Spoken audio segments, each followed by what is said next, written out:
भारतीय रेलवे। ये नाम सुनते ही दिमाग में ट्रेनें, पटरियां और स्टेशनों की तस्वीर आती है। लेकिन ये सिर्फ इतना ही नहीं है। ये अपने आप में एक देश जितना बड़ा संगठन है। अब जरा सोचिए, जब किसी कंपनी में लाखों लोग काम करते हों, तो एक छोटा सा भी फैसला आखिर कैसे लिया जाता होगा?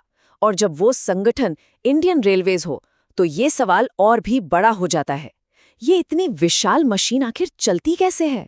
तो आज हम इसी गुत्थी को सुलझाने वाले हैं। 12 लाख से ज्यादा कर्मचारी, इतने बड़े संगठन में तो किसी मामूली से काम की मंजूरी लेना भी एक मिशन बन जाता है। तो आखिर वो कौन सा सिस्टम है जो इस महासंगठन को कभी रुकने ही नहीं देता? 67,000 किलोमीटर से भी ज्यादा लंबा ट्रैक नेटवर्क। ये सिर्फ एक नंबर नहीं है, ये एक बहुत बड़ा चैलेंज है। इस नेटवर्क के हर एक हिस्से को हर दिन, हर घंटे, हर मिनट लगातार काम करते रहना है। जरा सोच कर देखिए इसकी जटिलता के बारे में। और यहीं से शुरू होती है हमारी पड़ताल। पहला हिस्सा, एक राष्ट्रव्यापी चुनौती। अगर कोई सही सिस्टम न हो तो इतना बड़ा संगठन एक बड़े ट्रैफिक जाम की तरह बिल्कुल ठप पड़ सकता है। जरा कल्पना कीजिए, किसी जोन या डिवीजन में एक छोटा सा काम होना है और उसकी फाइल मंजूरी के लिए सीधे दिल्ली जा रही है, टॉप अधिकारियों के पास। नतीजा क्या होगा? कुछ नहीं होगा, काम बस अटका रह जाएगा। इसे ही कहते हैं ऑपरेशनल ग्रिडलॉक। तो इसका समाधान क्या है? इसका जवाब है एक खास नियम पुस्तिका में, जिसे कहते हैं शेड्यूल ऑफ पावर्स या शॉर्ट में SOP। ये एक तरह से रेलवे का फाइनेंशियल नर्वस सिस्टम है। SOP का जो मूल सिद्धांत है ना, वो बड़ा सरल है। डिसेंट्रलाइजेशन यानी शक्तियों का विकेंद्रीकरण। मतलब ये कि पावर को ऊपर से नीचे तक अलग अलग स्तरों पर बांट दो, ताकि हर लेवल का अधिकारी अपने क्षेत्र में जरूरत के हिसाब से तेजी से फैसले ले सके। तो ये सिस्टम असल में काम कैसे करता है? चलिए एक वर्कशॉप अपग्रेड का उदाहरण लेते हैं। यहाँ देखिए, सबसे ऊपर जो विभाग के प्रमुख यानी PHOD और डिविजनल रेलवे मैनेजर यानी DRM है, दोनों को 2.5 करोड़ रुपए तक के प्रोजेक्ट को हरी झंडी देने की पावर है। और वहीं जो वर्कशॉप के मैनेजर हैं CWM, वो 1 करोड़ तक का काम खुद ही सैंक्शन कर सकते हैं। देखा, शक्ति को इस तरह बांटा गया है कि फैसले वहीं लिए जाएं जहां एक्शन हो रहा है। तो आइए अब एक प्रोजेक्ट की पूरी यात्रा को शुरू से समझते हैं, ताकि ये पता चले कि SOP असल में कैसे काम करता है। हम इसी वर्कशॉप अपग्रेड वाले उदाहरण को ही आगे लेकर चलते हैं। तो किसी भी प्रोजेक्ट की शुरुआत होती है एक प्रस्ताव से, फिर उस पर डिविजनल फाइनेंस डिपार्टमेंट की सहमति ली जाती है। ये एक तरह का जरूरी सेफ्टी चेक है कि पैसा सही जगह खर्च हो रहा है या नहीं। और आखिर में DRM जैसा कोई सक्षम अधिकारी उसे मंजूरी देता है, और बस काम आधिकारिक तौर और स्वीकृत हो जाता है। ओके, तो मंजूरी तो मिल गई, लेकिन प्लान तो अभी भी कागज पर है। इसे जमीन पर कैसे उतारा जाए? बस यहीं से शुरू होता है टेंडर और कॉन्ट्रैक्ट्स का सफर। आमतौर पर रेलवे ओपन टेंडर का इस्तेमाल करता है।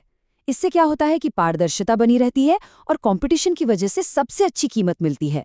लेकिन मान लीजिए कहीं बाढ़ आ गई या कोई दुर्घटना हो गई, ऐसे समय में सिंगल टेंडर का इस्तेमाल किया जा सकता है, ताकि बिना देर किए काम फौरन शुरू हो सके।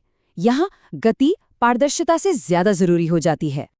अब देखिए, जमीनी हकीकत हमेशा प्लान के हिसाब से तो चलती नहीं है ना। काम के दौरान जरूरतें बदल सकती हैं। तो SOP इसके लिए भी तैयार है, और इसके समाधान को कहते हैं कॉन्ट्रैक्ट वेरिएशन।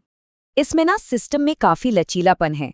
जो अधिकारी टेंडर स्वीकार करता है, वो कॉन्ट्रैक्ट के किसी भी आइटम की मात्रा को मूल अनुमान से 125% तक बढ़ा सकता है। इससे छोटे मोटे बदलावों के लिए पूरा प्रोजेक्ट रुकता नहीं है। और अगर जरूरत इससे भी बड़ी हो तो असाधारण परिस्थितियों में फिनेंस डिपार्टमेंट की सहमति से इस सीमा को 150% तक भी बढ़ाया जा सकता है। लेकिन यहाँ एक बड़ा स्मार्ट नियम है। जो बढ़ी हुई मात्रा है ना, उस पर कॉन्ट्रैक्टर को कम रेट पर काम करना पड़ता है। फाइनेंशियल डिसिप्लिन बनाए रखने का ये एक शानदार तरीका है। चलिए अब SOP के सबसे जरूरी पहलुओं में से एक को देखते हैं, आपातकालीन स्थितियां। ऐसी सिचुएशन जहां ब्यूरोक्रेटिक देरी जानलेवा साबित हो सकती है। ये जो लाइन है, ये सीधे SOP के दस्तावेज से ली गई है, और ये साफ करती है कि आपातकालीन शक्तियों का उद्देश्य क्या है।